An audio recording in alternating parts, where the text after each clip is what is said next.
Modern enterprise-scale logistics are entirely dependent on millions of microscopic actions happening simultaneously across a massive global network. Inside corporate culture, operations teams often treat a 99.9% accuracy rate as the ultimate gold standard, an unquestionable A-grade metric of operational health. Look at what that standard actually yields. Operating at 99.97% accuracy, a 5 sigma level, results in errors on 2,426 commercial flights every year. Apply that same threshold to national healthcare data, and the consequences scale up to 11,976 surgical errors annually. Historically, quality control programs optimized their reporting for defects per thousand. As global operations scaled into the millions, that framework collapsed under the weight of its own volume. At extreme volumes, 99.9% accuracy creates a mathematical guarantee of compounding liability. To see exactly how those liabilities compound financially, we can observe a pure e-commerce logistics environment. On Cyber Monday in 2013, Amazon processed 36.8 million individual orders in a single 24-hour period. A conservative estimate places the total cost of a single error at $35, accounting for return shipping, customer service labor, and product replacement. This matrix tracks the financial impact. Operating at 5 sigma, roughly 8,500 errors, cost the company $300,000. Pushing to 6 sigma reduces errors to 125, collapsing the loss to $4,000. That is a daily savings of nearly $300,000. 6 sigma is a rigorous statistical methodology actively designed to compress this process variation. Moving from 5 sigma to 6 sigma, reaching a target of 3.4 defects per million opportunities, delivers nonlinear cost reductions across the entire enterprise. To control errors at that scale, operations managers must first map the mathematical nature of variation itself. No matter how tightly scripted human action is, or how perfectly calibrated machinery might be, inherent environmental and mechanical variations are simply inevitable. The framework for understanding this traces back to 19th century mathematician Carl Friedrich Gauss and the foundational concept of the probability distribution model. This graph illustrates that probability distribution. The center peak indicates the desired outcome, while extremities represent defects. Walter Shewhart applied this to quality control. By slicing the curve into standard deviations, anything outside the 3 sigma limit was flagged as a defect requiring correction. Variation exists as a predictable geometric reality that can be mathematically mapped and structurally contained. Shewhart's 3 sigma baseline allowed for 66,800 defects per million.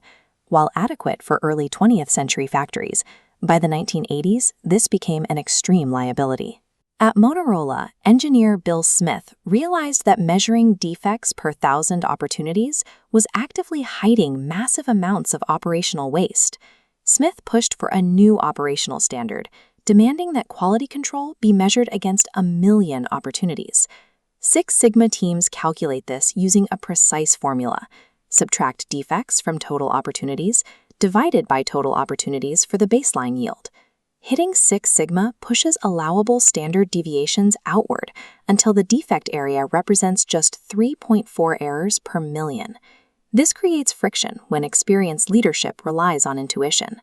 6 sigma uses these equations to validate assumptions with hard data before capital is deployed. By shifting the denominator to 1 million, operations teams are forced to abandon treating localized symptoms. They must eliminate the systemic variation altogether. Mathematically controlling variance is only half of the modern operational equation. You also have to aggressively eliminate structural waste. This requirement introduces lean management methodologies. Stemming from the post-World War II Toyota production system, concepts like Jidoka focused on automating defect detection instantly. This schematic represents a value stream, the sequence of every item, event, and person required to produce an end result. Mapping this architecture reveals inefficiencies. Convoluted paths between nodes generate the waste of conveyance, unnecessary movement that slows the entire system.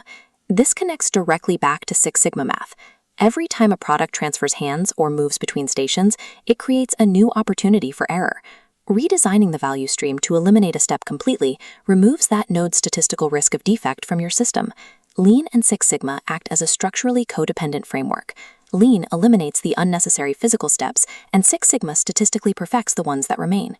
Achieving a Six Sigma process is a severe technical challenge, but maintaining that perfect state in a dynamic business environment requires immense structural discipline.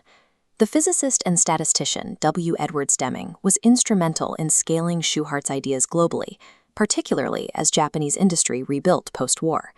Deming's most vital contribution to operational management was a framework known as the PDCA cycle.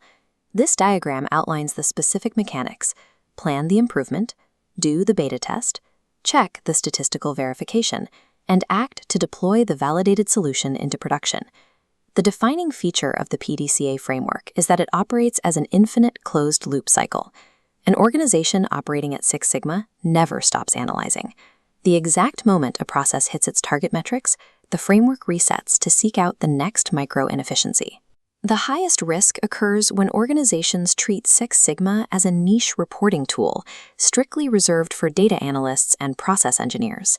When executives lack statistical fluency, they misalign capital by picking the wrong projects to beta test, neutralizing the methodology entirely. Jack Welch's tenure at General Electric provided the historical blueprint for how executive leadership should mandate statistical process control. Welch executed a defining operational directive. He tied employee compensation and reward structures directly to Six Sigma performance metrics. By putting real financial stakes on the table, this enterprise-wide incentive structure forced every level of the organization, from the factory floor to the C-suite, to speak the exact same statistical language. Operational dominance requires redesigning the system so that errors are statistically minimized rather than simply corrected after the fact. By replacing operational intuition with standard deviation, organizations compress the probability of failure to its absolute statistical minimum.